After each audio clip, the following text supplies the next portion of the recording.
de Apocalipse é extremamente enigmático. Sua mensagem é simbólica e um tanto quanto decodificada. Duas das figuras ali presentes intrigam muita gente. As duas bestas, ambas possuem uma aparência horrenda e são importantes no decorrer da narrativa do livro. Uma emerge do mar, outra emerge da terra. Mas você sabe o que elas realmente significam? Acha que são representações de pessoas específicas?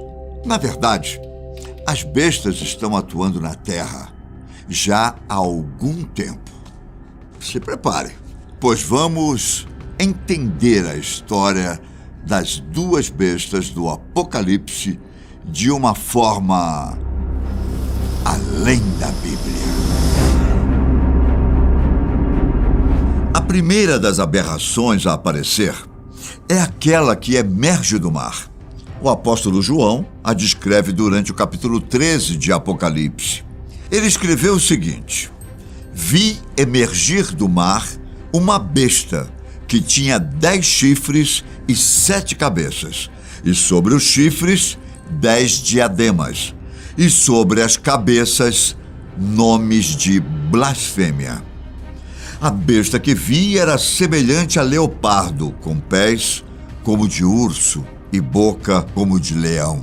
E deu-lhe o dragão o seu poder, o seu trono e grande autoridade. Então vi uma de suas cabeças como golpeada de morte. Mas essa ferida mortal foi curada, e toda a terra se maravilhou, seguindo a besta. O Satanás, que nesse livro tem a forma de um dragão, concede a essa besta autoridade. Ela então começa a proferir blasfêmias contra o próprio Deus e contra aqueles que habitam em seu tabernáculo. Essa autoridade é sobre todos os povos e nações do mundo. Em Apocalipse, é dito que todos aqueles que não tiverem seu nome escrito no livro da vida do Cordeiro adorarão a besta. Para entendermos o que tudo isso quer dizer, é preciso lembrar que a linguagem simbólica é utilizada. Além disso, diversas figuras presentes no Antigo Testamento e na época que o texto foi escrito estão presentes. A besta é descrita com características de animais. Isso não é por acaso. Trata-se de uma referência à visão do profeta Daniel, descrita no capítulo 7 de seu próprio livro. Daniel enxergou 4 bestas em formas animais, que simboliza impérios que existiram ao longo da história. Em Apocalipse, a figura é a mesma. Portanto, a besta que emerge do mar representa vários governos, todos aqueles que são anticristãos, ou seja, avessos a Deus e seus servos, são representados por essa besta. E os 10 chifres e as 7 cabeças, o que significam? Para o povo da época, as 7 cabeças eram uma referência à cidade de Roma, que era chamada de Cidade das 7 Colinas. Como os romanos perseguiram os cristãos, era fácil entender sua relação com a besta. Porém, as 7 cabeças também possuem o significado mais profundo. O próprio versículo 9 do capítulo 17 de Apocalipse explica: aqui está o sentido que tem sabedoria. As 7 cabeças são 7 montes, nos quais a mulher está sentada. São também 7 reis. Além dos montes, representam 7 reis. A maioria dos teólogos entende que os 7 reis correspondem a grandes impérios mundiais. Seriam eles o primeiro babilônico, o assírio, o segundo babilônico, o medo-persa, o macedônio, o romano e o 7º império.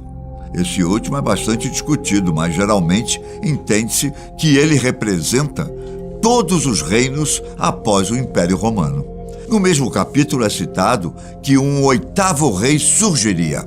Nesse caso, estamos falando do Anticristo. Essa figura seria o equivalente a uma encarnação da besta. Obviamente, não no sentido literal, mas no sentido de fazer exatamente aquilo que essa figura na Bíblia faz. Já os 10 chifres possuem outro significado. A quantidade é exatamente a mesma do dragão. O dragão, porém, tem diademas na cabeça, enquanto a besta tem diademas em seus chifres. Isso quer dizer que o poder dado à besta vem de Satanás, o dragão. Quando a besta governa, na verdade, quem governa é o diabo. Em Apocalipse, o número 10 está ligado ao mal. No capítulo 17, João escreve que os 10 chifres representam também reis. Entretanto, enquanto as 7 cabeças são reinados literais, os 10 chifres são mais gerais. Apenas demonstram que vários governos do mundo se unirão para oferecer suporte e autoridade ao governo da besta. Agora, como explicar a ferida mortal que a besta recebeu na cabeça? Essa parte, assim como várias outras do livro, possui uma dupla referência. Ou seja, ela se refere a 2 coisas diferentes ao mesmo tempo.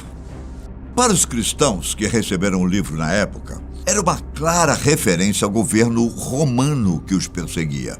Isso porque Roma havia sofrido um duro golpe quando Nero incendiou a capital. Ele culpou os cristãos, o que fez surgir grande perseguição. Posteriormente, Nero cometeu suicídio. Diante desses duros golpes, pareceu que Roma sucumbiria. Porém, pouco depois surgiu Domiciano, outro imperador. Domiciano ergueu novamente Roma e iniciou uma perseguição ainda pior aos romanos. O golpe sofrido pela besta estava curado. Quem não adorava o imperador tinha seus bens confiscados. Eram proibidos de participar de qualquer transação comercial e ainda passava fome, tortura e exílio. O mundo adorava Roma e o imperador, assim como todos adoravam a besta. Além desse significado histórico da época, o ferimento mortal significava outra coisa. Cristo venceu na cruz e, por isso, a besta foi mortalmente ferida e impedida de barrar o avanço do Evangelho. No entanto, ela retornará ao longo do tempo e surgirá como a figura do Anticristo. Claro que o significado da besta não se limita a um único momento na história. Ela representa o poder perseguidor de Satanás, que opera através das nações e governantes do mundo ao longo da história. A besta muda de forma e de aparência, mas sempre está presente em cada governo e sistema político do mundo, que é essencialmente anticristo. Roma pode ter caído, mas a besta continua agindo, dirigida por Satanás. Agora, vamos para a segunda besta, aquela que emerge da terra. Está escrito: vi ainda outra besta emergir da terra. Possuía 2 chifres, parecendo cordeiro, mas falava como dragão. Exerce toda a autoridade da primeira besta na sua presença. Faz com que a terra e os seus habitantes adorem a primeira besta, cuja ferida mortal fora curada. Também opera grandes sinais, de maneira que até fogo do céu faz descer a terra, diante dos homens. Essa figura é um pouco menos complexa. Ela se assemelha a um cordeiro, mas fala como dragão.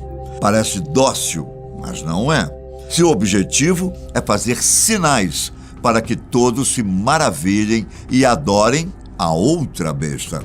É ela quem ordena que todos recebam a marca da besta como sinal de lealdade. O próprio livro de Apocalipse explica quem é essa figura, a chamando de falso profeta, no capítulo 19. Ela simboliza a falsa religião e a falsa filosofia ao longo da história. Ela atrai como cordeiro, ou seja, como parecer bom e de Cristo Mas não é. Todos os falsos profetas que ensinam falsas doutrinas e pervertem as escrituras fazem parte da besta que emerge da terra. Ela age desde a época do Novo Testamento, na forma dos judeus escribas e fariseus que crucificaram Jesus e eram aliados a Roma. Hoje em dia, são os sacerdotes religiosos que desvirtuam as pessoas, ensinando mentiras e buscando apenas o benefício próprio. No final das contas, estão apenas guiando as pessoas para a servidão à besta. Em resumo, as bestas são as forças políticas e religiosas que, ao longo da história, uniram-se para desvirtuar a população e afastá-la de Cristo. Então, sim, de acordo com diversas interpretações do cristianismo, elas já estão atuando. Sua força é poderosa e, desde a antiguidade, estão presentes.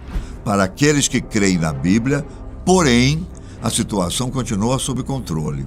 Afinal, o Messias deles já venceu morrendo na cruz. O livro de Apocalipse basicamente resume isso: a vitória do Salvador sobre todos seus inimigos. É isso. Obrigado pela companhia e até a próxima.